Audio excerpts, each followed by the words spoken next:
What's going on, everybody? Welcome back to the channel. I know it's been a few days, but you know what? Hey, I don't really have a whole lot I can do on the truck right now because I don't have my modeling tools with me, nor do I have any really projects with me, so nothing to really work on. Next week, well, not next week, but the week after, the week of the 26th, I will be picking up the next section for the display, and we're going to start working on that while we're here on board the truck. And it gives me something to do and keeps me making videos and content for you guys, because that's what I enjoy. The last video, y'all got to see me at Menards. I was having Menards withdrawal. As weird as that sounds, yes, I was having a Menards withdrawal. I had to go, okay? I was going past it. I had to go. You just cannot go past Menards without stopping. So while I was there, I picked up this little 10-inch section of track, and this was actually going to be used on the next piece, so that was one piece down that I did not have to buy. $1.99 at Menards. Really cool, very strong track. I actually kind of like it. And so this will be one of the pieces I will need for the next section to connect in. But while I was at it, I figured, hey, I can still connect this to the other end of it as a lip, or as a kick down piece, if you want to call it that, to go on the floor, because I got something I need to test. So with that came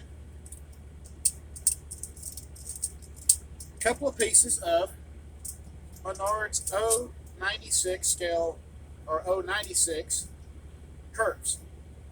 Why the 096? Okay. Building the Kinky Shero car and being its length, I wanted to make sure that it had plenty of room to turn. And so when I purchased these, I figured, okay, we can do some testing with this. It will probably make the 072, not a big deal. It would probably even make 054 if I wanted to really push it. The 096, I kept looking at it, and I was like, you know what? I'm going to try a couple of pieces just to see how much of an overhang I'm going to get.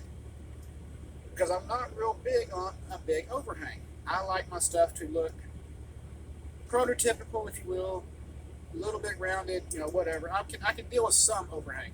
Real railroads, we get some overhang anyways. We know that. But I don't want something where the track's here, the car is over here. Okay, that's just not cool at all. But so yeah, I figured, you know, this would at least give me a good test base, and this would actually help with starting out either the switching layout once I'm done with the display, or once we get moved, I will have the 096 to go up in the garage to go around the complete wall layout. Since I do have one piece I'm having to recreate from my father's HO layout, which is, I got the drawing of it. I did add a few things in, like things he said he didn't get a chance to do. And so here you go. This right here is the mine section. This was the coaling area, and here was the 2-track main that went across it in front of all this. This was actually as he had it originally, with the 2 inner arrows and the over here. Okay. Now, I did not add in. Actually, I did add in this upper piece right here, where the viaduct starts over here. This was the upper loop that he never installed. That he always wanted to, but he never did. So I'm going to incorporate that into this. And I got to look at switches, different style switches. I'm looking at more like the Ross custom switches. I think those are going to be the best deal. So there's that. And then I picked up some of this craftwood. As we all saw it, now this is the thinner stuff right here.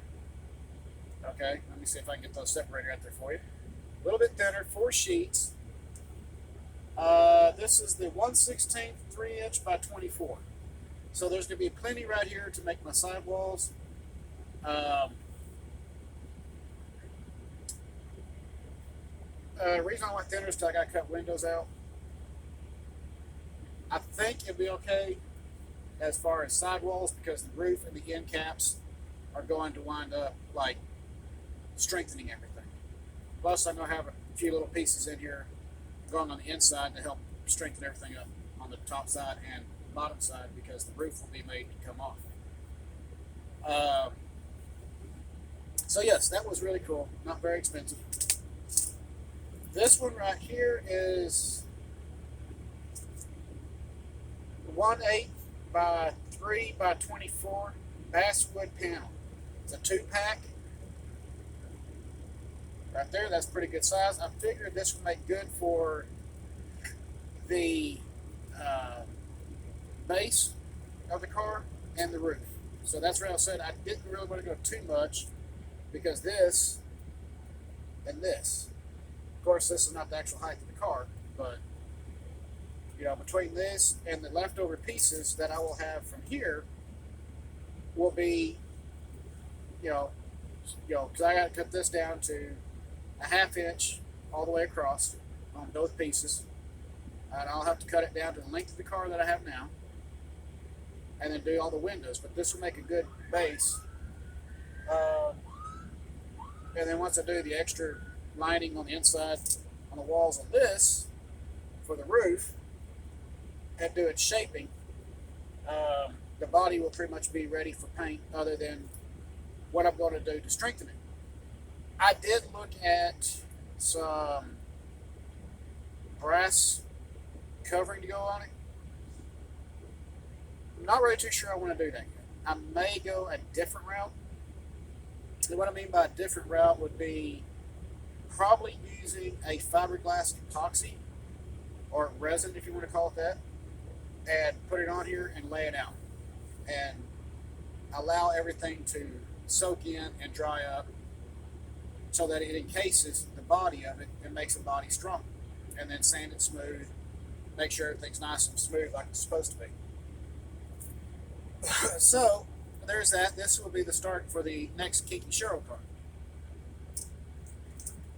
The other thing I've been looking at is been watching some videos on the El Chepe, I think it's pronounced El Chepe, express train down in Mexico. Very interesting. Again, they are using Kinky Cheryl cars on here that have been rebuilt and modified. Some of them got, it looks like a smokestack sticking out and going down the whole center line of the car.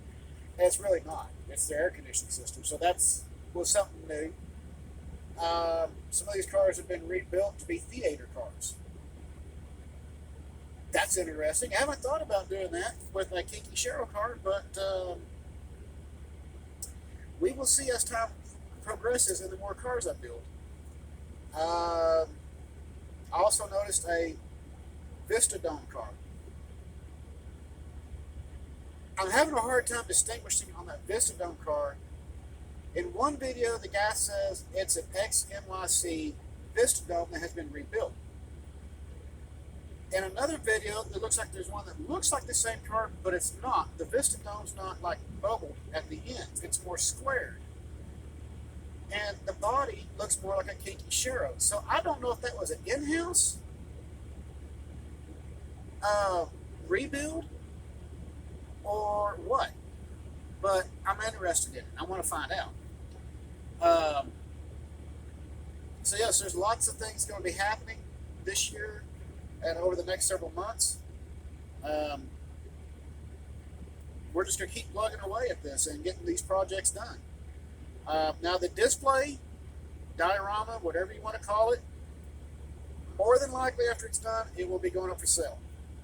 The reason for that being is that when I start the switching layout, I do not want to overwhelm my wife.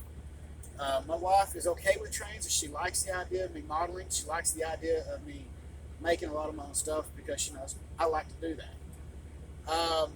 But I just feel like if I keep the display being as big as it is, plus do a switching layout, in the other room, it's just going to be too much for her and be overwhelming, and I don't want to overwhelm her. So it will probably be going up for sale after I'm done with it. So stay tuned for that one as it comes to get closer to completion, and you'll probably notice it going up for sale. Other than that, I want to say to all the mothers out there, happy Mother's Day. Y'all deserve it. Y'all put up with so much from us, not just as a mother, but from your kids on up to adulthood. You guys put up with so much. Happy Mother's Day. Again, to all the subscribers, thank you. I appreciate it. It has been wonderful. As always, keep the shiny side up, rubber down. See you on the road.